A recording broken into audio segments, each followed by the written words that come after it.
অপহৰণকাৰী ৰূপত মৌলানা। হোজাইত ধনৰ বাবে অপহৰণ মাদ্ৰাছাৰ ছাত্ৰ। আৰক্ষীৰ জালত অপহৰণ কাণ্ডৰ মাষ্টাৰ মাইণ্ড। ৩ ঘণ্টাৰ অন্তত সুকলমে উদ্ধাৰ অপহৃত ছাত্ৰ। অপহৰণ কাণ্ডৰ মাষ্টাৰ মাইণ্ড মাদ্ৰাছাৰ মৌলানা মুস্তাফিজুৰ ৰহমান। ৰাজ্য চৰকাৰে মাদ্ৰাছাসমূহ বন্ধ কৰাৰ সময়ত হোজাই গোপালনগৰ স্থিত জামিয়া জালালিয়া এইখন মাদ্ৰাছাত অপহৰণ কাণ্ড।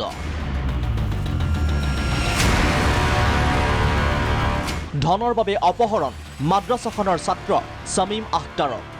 অপহৰণৰ পাছতে পিতৃলৈ ভাবুকি ভৰা ফোন।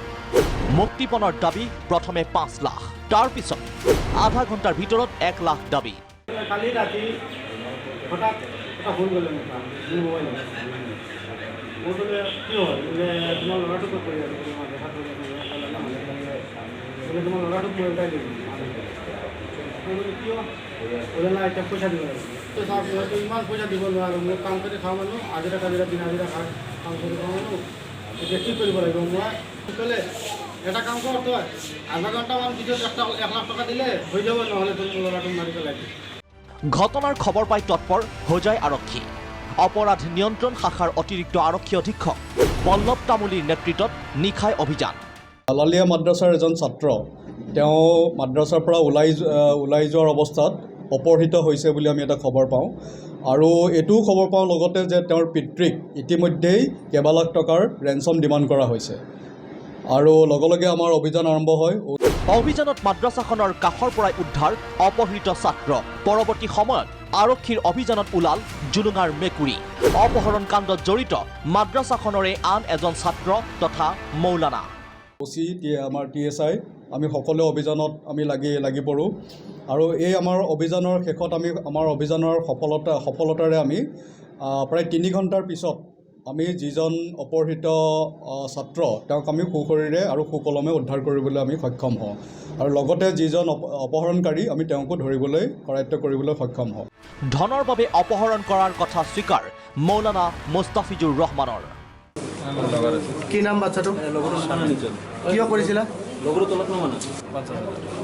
প্ৰথমতো ৫ লাখ টকা দিছা বুলি খবৰ আহিছে। তোমাৰ ঘৰ ক'ত? কোনটো মাদ্ৰাছা? কোনটো মাদ্ৰাছা কি নাম? হা? ঘৰ ক'ত তোমাৰ? কেইবছৰ ধৰি আছা ইয়াত? ৯ বছৰ ধৰি। কি কাৰণে তুমি কিডনেপ কৰিছিলা ল'ৰাটো? কিয় কিডনেপ কৰিছিলা? পইচাৰ কাৰণে। কিমান টকা লাগিছিলে তোমাক? সম্প্ৰতি আৰক্ষীয়ে আটক কৰিছে অপহৰণ কাণ্ডৰ মাষ্টাৰ মাইণ্ড মৌলানা মুস্তাফিজুৰ ৰহমানক।